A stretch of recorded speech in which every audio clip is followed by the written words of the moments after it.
Hey everybody, welcome to Rock Around the Ring. I am Kid Cadet, joined by, she is back, Miss Sweet D, Danica Janelle. How you doing, girl? Been better, but it's coming along. Cool. I'm as you can see, coming to you from a car yet again. Yes, and last time we had a moose come up to the window. We're not sure whether we were going to have any forest guests joining us this time, but we but we do have two incredible guests joining us tonight, ladies and gentlemen, the one and only Tom and Kamille. Hello, hello, hello, hello. What's up, guys? How you guys doing? Good, how are you guys? When you said moose, I thought you meant the wrestler. Yeah, I know. I was like, he's there, is he? Yeah, he came up to the window. Surprise, guys! It's Brad. Yeah. I take it.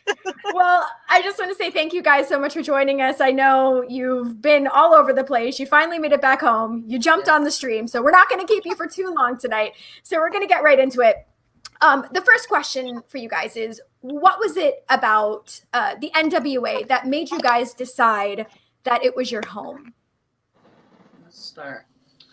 I'll start. I think I went with the NWA just because I liked that it was smaller and more of a family feel rather than you're just going to be a number there. Like I could talk to Billy and the vice president like they were, I don't want to say peers, but they respected what I had to say. And I really appreciated that because sometimes if you're with a bigger company, you'll just kind of fall into place with everybody else and get lost in the sauce. So yeah, I've known Nick Aldis since I was a wee boy. So we sort of came up together on the UK scene. I went to WWE, he went to Impact. He put in a nice word for me, so I ended up there. And then in that time that we were working together at Impact, Billy came on the scene too, and he was working with Impact for a while. So we kind of bonded, and we're all close friends anyway.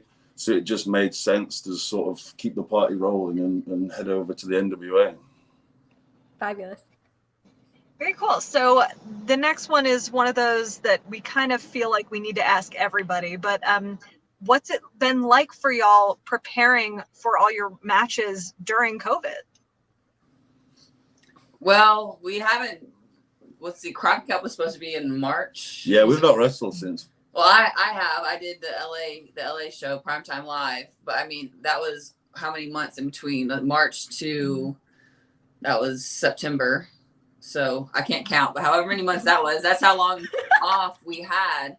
And that's I did a bodybuilding show just so I could stay in shape, have a goal, a reason to kind of stay fit and keep my body looking, ready to go at any moment because we didn't know when we would get a call to say like, hey, you have to wrestle. No, and I run a wrestling school. I'm the head coach at Tried True Pro.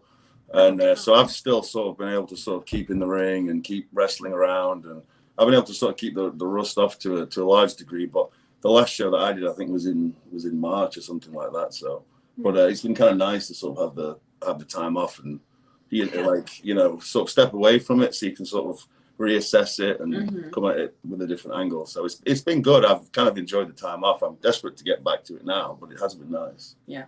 Awesome. So for both of you, is there a style of match on your bucket list that you've never participated in, but that you would want to try? That's a good question. A death match, I guess. No, I'm not letting him do that kind of match. No way. No. Yeah, if the money's all right, I'll do it. No. Okay. Our dog is coming up with her toys. She's super happy to be home. Oh, please, we want to meet your dog. You have to jump all the way up here.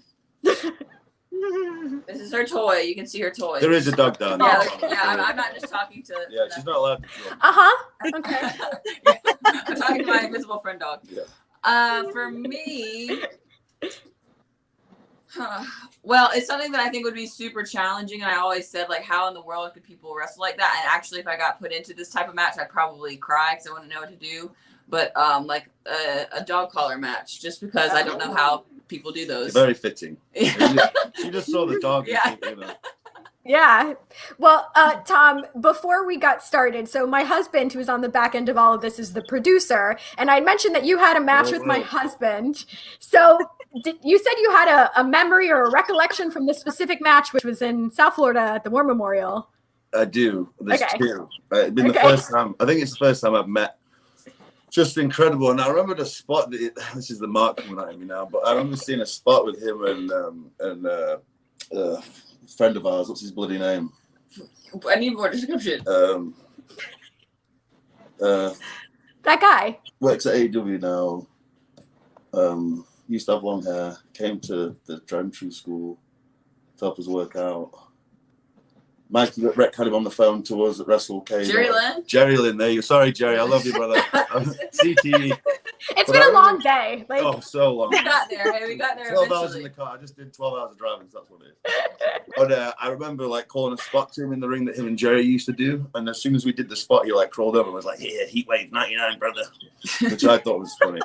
And then also wrestling Pondo, and it was Christmas, right? They were doing a hardcore match. And so all the sort of gimmicks and bits that you hit each other with are all wrapped in Christmas paper. And I pick up this trash can lid, right? And it's wrapped in paper. So I've got no clue which way is I think that all the sharp bits have been taken off. Obviously, I was wrong. oh, no. So he walks over to me, and I've got this trash can with him, and I just go, whap, as hard as I can on his bald head, right? And he goes, oh, and he turns around. And all of a sudden, blood just gushes out of his head. And I'm like, it's an indie show, this crazy bastard. I thought he'd gig the top of his head because I know he's crazy and bleeds all the time. But he literally just went, oh, turned around and his head's gushing blood.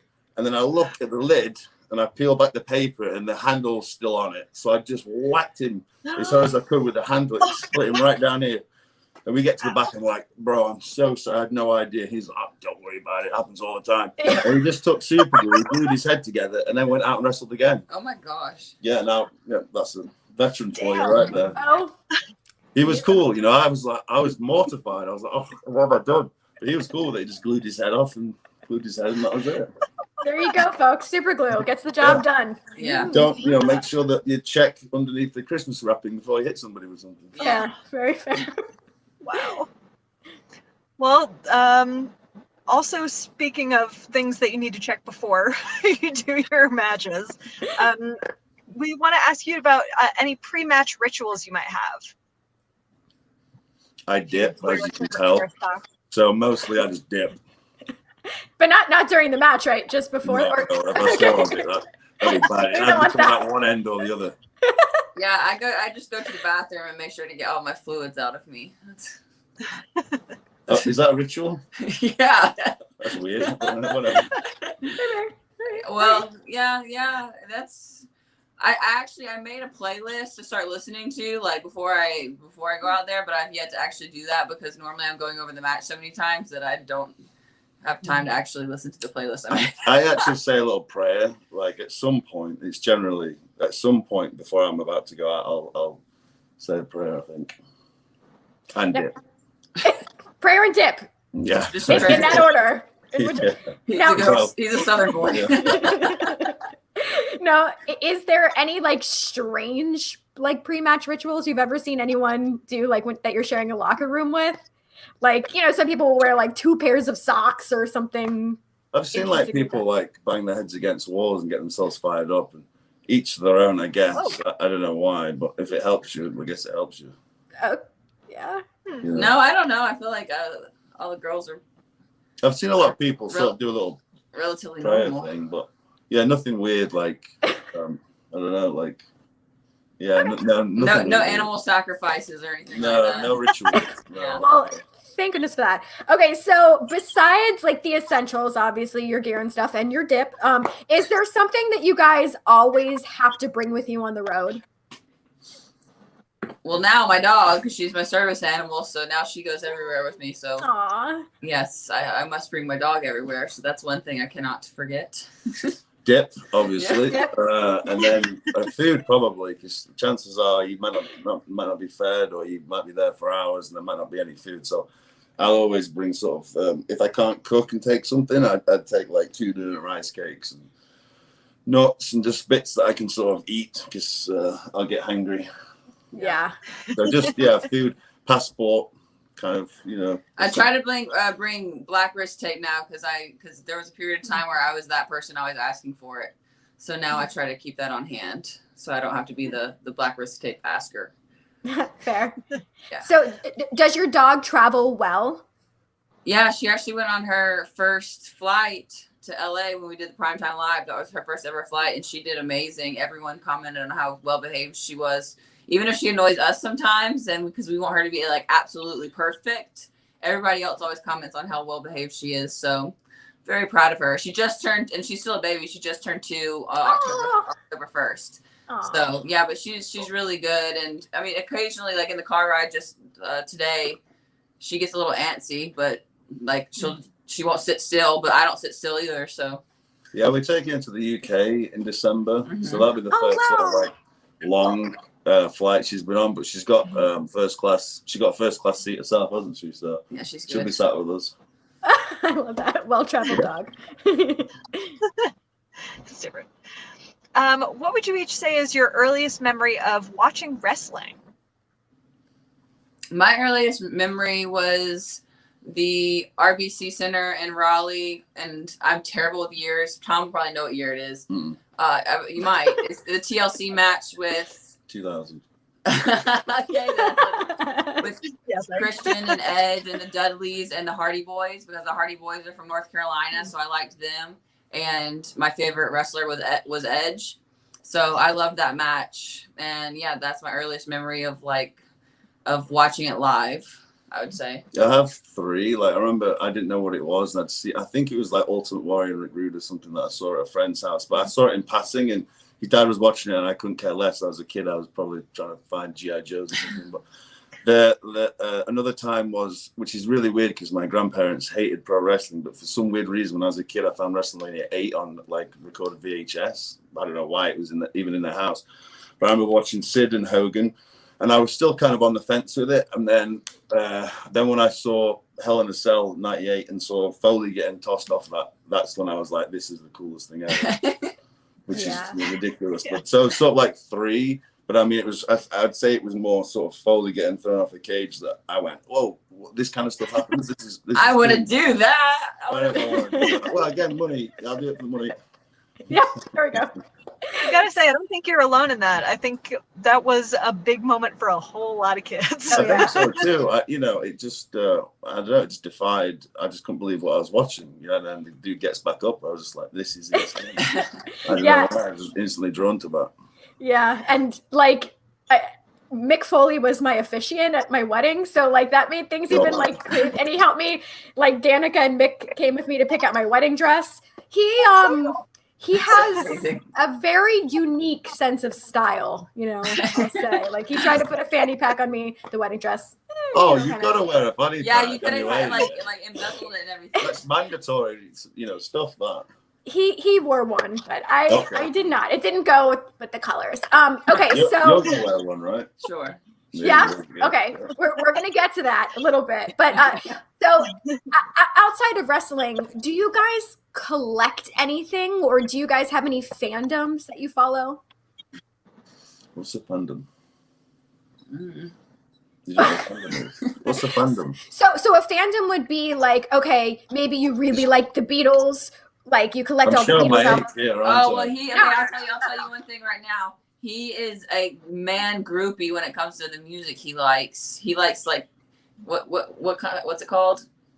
Deathcore. Like really? Roar. Kaylee's a big fan now. She's yeah, I just absolutely adore it. She loved that 12 hours in the car just now. Of the roar. So like any bands that particularly have a good roar? That you should check out. Fit for a King is actually I don't mind. So if you're a newbie into I used to call it screamo, but apparently I don't know if they get like offended by that. But if you're new into that style of music, Fit for a King is pretty good. Okay. The Juliet Massacre, check them out. No, they have too many pig squeals, and I do not like the pig squeals. So, the like Juliet Massacre. Actual pig squeals, or like an instrument that sounds like a pig squeal. No, it's like so he calls it singing, I call it yelling. But there's like a guttural one that's like roar, and then there's like high pitched one that's like I can't even do that. And then there's even higher pitch, which sounds like it's literally called a pig squeal. Oh. And it sounds like pigs squealing, and I hate that noise. Okay. That's the only time where I tell him to turn it, because I can't deal with that. That's the one thing that I really like. Music, I don't like. With wrestling and all that kind of stuff, like, I'm so jaded with it, and I don't know anything about music. I don't hear anything about it. I just purely enjoy it. So that's something that's still kind of sacred to me, where it's not been spoilt by any sort of outside interference or anything. I just love music. So I don't follow it super close, but I mean, it's something that's in my life every day that I think if I didn't have music, I'd struggle. But yeah, and as far as collecting stuff, I guess I collect shoes right now, don't I? No, I mean, you get coins from places you go to. You have those little. Yeah, but I can't tell why I get the coins. Yeah, but I'm saying I collect like I don't know. Sorry, we're looking up at where we have random things that are. So that's why we're looking at. I collect trinkets and stuff, but not like a sad bugger that might get he might go to Georgia and pick up like a key ring or something. I'm not like that. I mean, there's a reason why I collect something, I used to collect mugs when I traveled the country when I was young and spontaneous, but yeah, see, that's sad. Yeah, whatever. I liked collecting mugs from different places, but then eventually you have a house and you learn that you don't have room for all these mugs. So I also I'd like having not a lot of stuff, just because I don't like to feel like I'm owned by it. And for the longest time, I literally just had, for years really, I just had 2 bags full of my crap. We say that, but then look in the background of they see our refrigerator with all of our notes and stuff. Now we've got a lot of crap. Yeah, we collect notes from people. I prefer to live a minimal, lifestyle, shall we say? Yeah, minimalists. Yeah. Awesome. Okay, well, let's jump right to one more question for NWA type stuff. Who is someone in the NWA that you think is a standout that maybe deserves more attention than they're actually getting right now?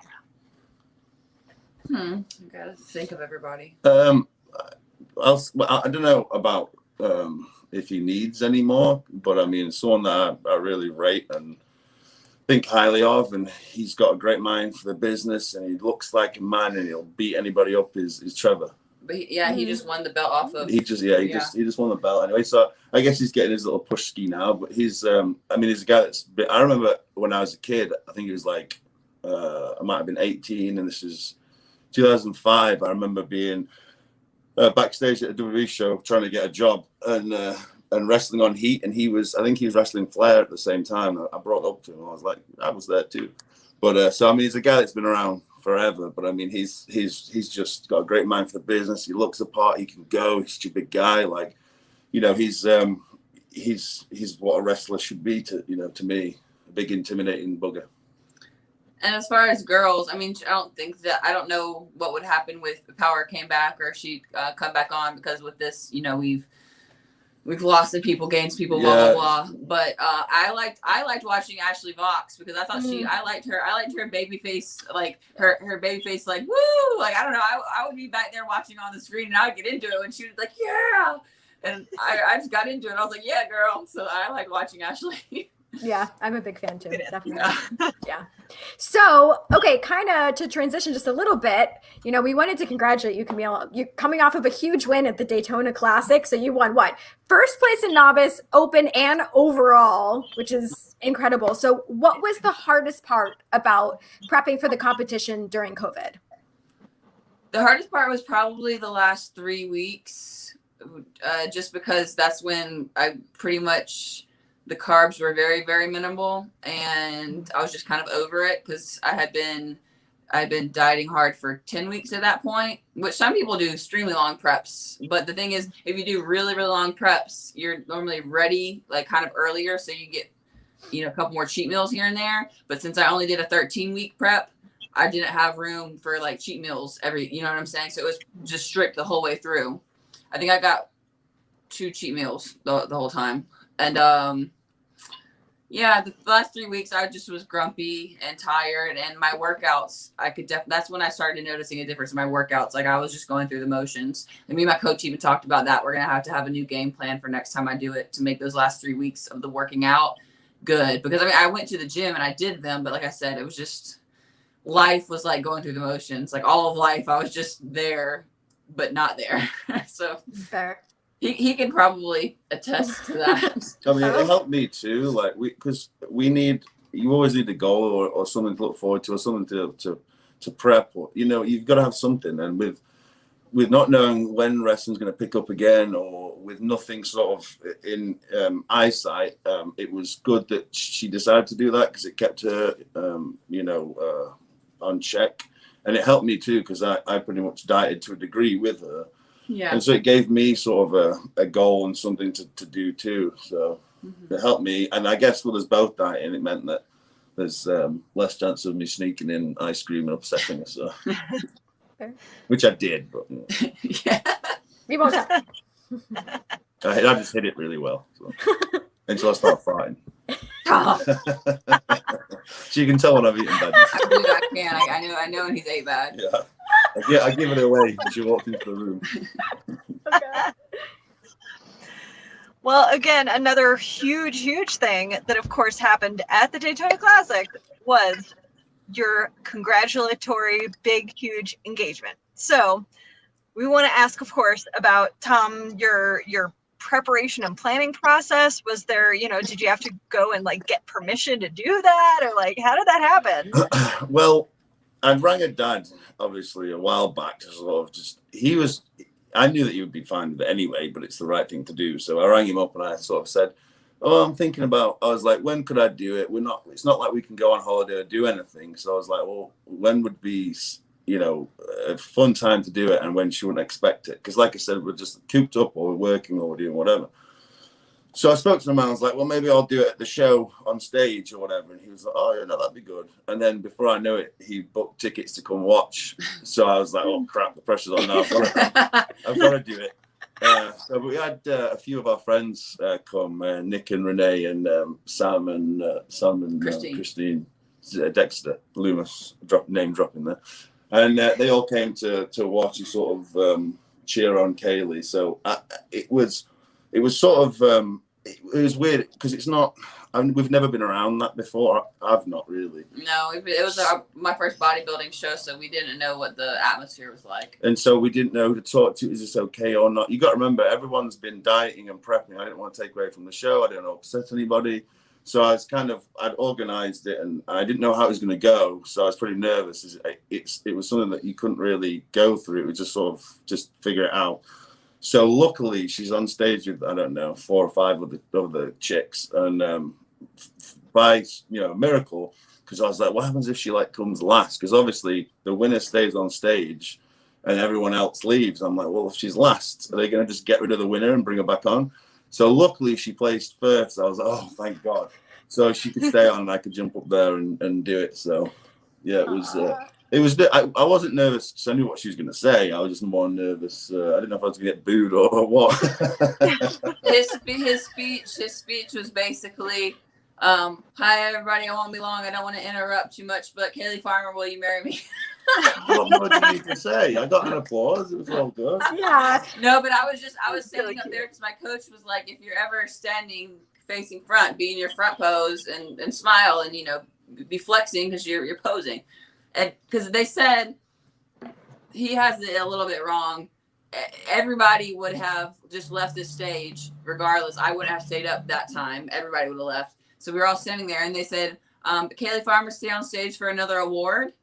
And I was like, there's no, what? This must be like some silly award. I knew, I was like, they're doing something silly. And so I was sitting there and posing and I'm confused, trying to smile and flex. And then I see Tom walk up there and I'm like, what the hell's going on? She just got into trouble or something. Yeah, I was like, what are you doing?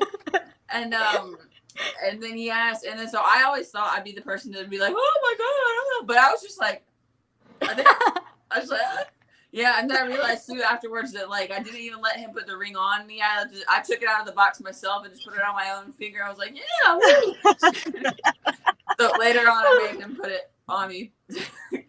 Hey, this is my first ever time being proposed to. You know what I'm saying? So I'm a newbie. You know, I had to. Yeah, we figured it out. Yeah, we figured it out. It was Danica and I actually watched the video before the stream. Well, I think I try and get off the stage real quick. I'm like, oh, I'm out of it. Yeah. I didn't know what to do. I just ran off. He was very worried about interrupting the show. Yeah. But I loved it. I thought it was great. Okay, so our final question before we get into the game for both of you. So obviously, you know, you've been prepping and big payoff, but what was the first food that you ate, like as a cheat after you won? Well, this is kind of a two-parter because so you have something called pre-judging and finals, and you have space in between. And so after pre-judging, my coach wanted me to go get a big like double cheeseburger with French fries, and I was so excited. I was like, yes! And I like trying new places, so instead of going with like tried and true, you know, Five Guys or something like that, there was a place called Sloppy Joe's, and the burger was terrible. It was so nasty. And Sorry, Sloppy Joe's. Yeah. It was like I got like salmon and rice. And mine was like cooked a week ago, I think. Yeah, like it was nasty. Like this place would have been on Gordon Ramsay's Kitchen Nightmares. Oh. Yeah. Oh, no. Yeah, but afterwards I got pizza. So that and all we've been doing is eating for a week, and I've gained, like when I say I gained 20 pounds, I'm not lying. I've actually gained 20 pounds. So I gotta the dieting starts back up. And yeah, it's amazing how fast you can. it is amazing. Your body can really put on some weight really fast. Yeah, I've gained about 40 pounds myself. We're really good. But I think quarantine taught us that. Oh yeah, quarantine. But all right, so we're gonna get into the game, and this is a game of Would You Rather, but this is going to be wedding edition. So we're gonna give you guys some options, and you just have to pick one of the two. So do we do it separately, or do we have to agree on it? Yeah. Is this no. Oh, no, you don't have to agree. trouble? No. I promise there's nothing that's gonna get you guys in trouble. So let's bring up the graphic. I mean, that's for you to work out later. Yeah, Tom, you're gonna be fine. I promise. All right. So graphic, maybe, possibly. Okay, Danica, I'll go first. Okay. So would you rather have your wedding officiated by Nick Aldis or by Billy Corgan? Well, funny story. Yeah, actually. Okay, so let's go with we're gonna have it officiated by Nick because Billy already agreed that he would sing our dance song. So No way! Yeah. Yeah, he said this like 2 years ago. Yeah. So Yeah, he obviously can see into the future. yeah. Okay. All right. Danica. All right. Our next one is, would you rather get married in wrestling gear or in fitness bronzer? Definitely fitness bronzer, 100%. Yeah, I don't wear sleeves. All right. Okay, here's the next one. Would you rather get married in a cage or have all the tables at your reception be broken tables that someone just went through? Totally broken tables, yeah. Well, if we could all go through tables, that'd be pretty cool. I'm gonna say married in a cage because we really need those tables because I like to sit and relax. So I need those tables to not be broken. I'm gonna go with cage. It depends who's paying for the tables. Yeah. Fair. All right. Yep. All right. Would you rather have your first dance be the chicken dance or Apache jump on it? I don't dance, so neither. No, you have to pick one. I'm gonna go jump on it. I'll do the chicken. It looks easy. Okay. Okay, here's the next one. Would you rather at your wedding reception serve only fast food or only breakfast food? Breakfast food. I guess breakfast. Yeah. You could have a great buffet breakfast. I mean, I like both equally. So. Yeah, but I just think like the layout would look cool if it was like breakfast edition. Yum. Okay. Here's the next one. All right. Would you rather be married by an Elvis impersonator or a Michael Jackson impersonator? Oh, Jackson. As your official. Ooh.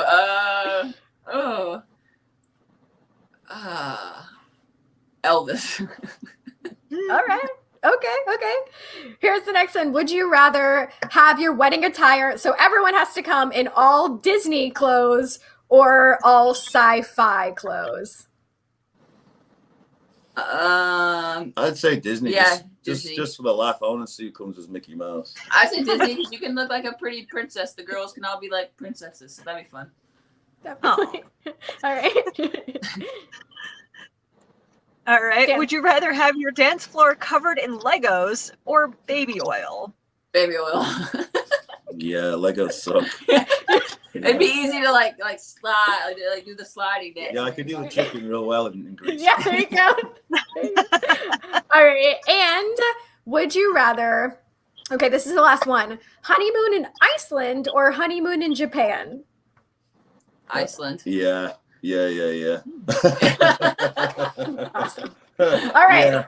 Yeah. So, we'll Tom, leave it Tom, you're not in trouble. You did great. Okay. Iceland. there. Yeah. Iceland for sure. Yeah. Iceland, yeah.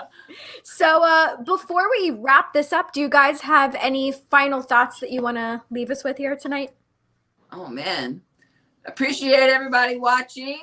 Yeah. NWA Power is on the horizon. Yeah, coming Ooh, back. good. I think I can say that, right? Yeah. Billy's already expressed that he wants to bring So it back. keep your eyes peeled.